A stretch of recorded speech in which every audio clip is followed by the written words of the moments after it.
Hey, so what does road rage, the Cowboys, and frustration have in common? This next on Lean In.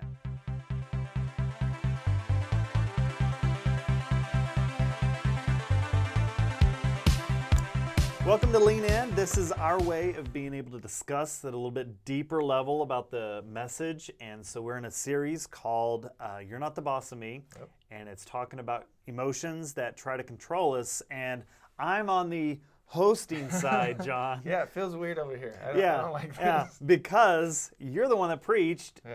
and you preached on Anger.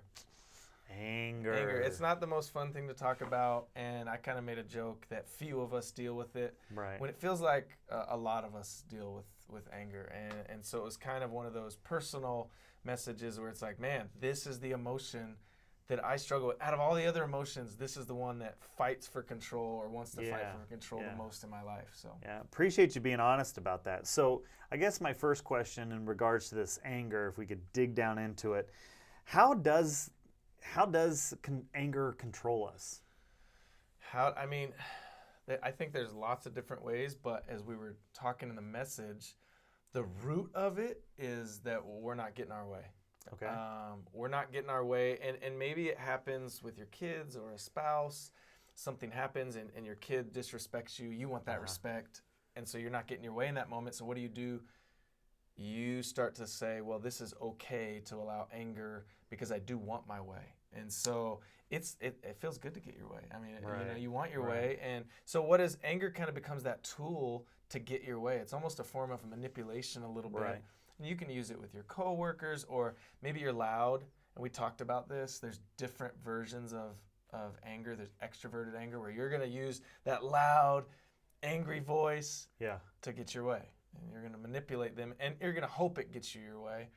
Or, and I don't know about you if you struggle with anger, but there's people who are silent and they're quiet and they're not going to talk to you until what? Until they get their way, until the other person caves in and does what they want them to do. And so, I think that's why anger, it's so easy for it to just gain control of us, because I want my way. They want their way. We all want our way. Yeah.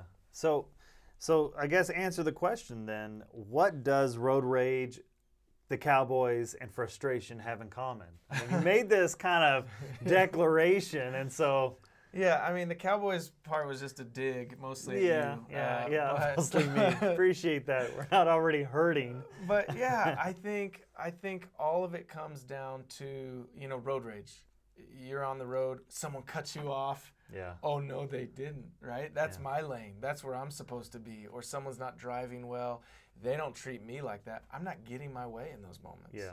The Cowboys not winning the Super Bowl. I'm not getting You're my not way. getting your way. No, I'm not. And so your frustration, you allow that to build and build and build to a point of sometimes angry Cowboy fans, right? And so I think for all of us, it doesn't matter what it is. I can't tell you how many times, just even preparing for this message, how many times I'm starting to just notice I'm not getting my way. And I feel that anger and I go, wow, I'm not getting my way. Yeah. This is a me problem. This is in here. This is me when I want it to be an out there. I want it to be their problem, and I'm just responding to it, but it's not. So if I'm hearing you right, you're really talking about this idea of anger is really owning up to your responses, that you can't control other people, but you can control your response. And oftentimes we use a bad response and lash out in anger, whether it's the silent treatment or going over the top with my volume, or with certain hurtful words of saying you're a mad Cowboys fan, hurtful things like that. You're just doing these things to, in a sense, just take it over the top. Yeah, so. and what do we say? We validate it. We feel validated. Yes. Our anger is validated. Well, you don't know how they treated me, or you don't know what they said to me, or you don't know how long they haven't won, or any of this stuff. Validation. Right. And we validate away our anger. Right. Yeah. Whereas we still have to own our response. Absolutely. So with that said, what role does unforgiveness play in anger? I mean, unforgiveness, I think what it does is it only adds to the you not getting your way. And it only adds. So if someone hurts you, you have unforgiveness. Well, that didn't feel very good, and I deserve revenge or retribution or Right. something needs to happen to make this right. Restitution. Not retribution. Yeah, yeah. Restitution. So I get my way, and I think it's just another area where you deal with that, where you struggle with that, and that's why forgiveness is so valuable in your life, because it sets you free from you getting your way. Yeah. You basically go, I think I know what should be done, but I'm gonna forgive you for doing that, and I'm gonna release you of that. And we think that the other person's going through bad stuff when they have unforgiveness, or when we have unforgiveness, but they're not. They're fine. It's because it's in here. Yeah.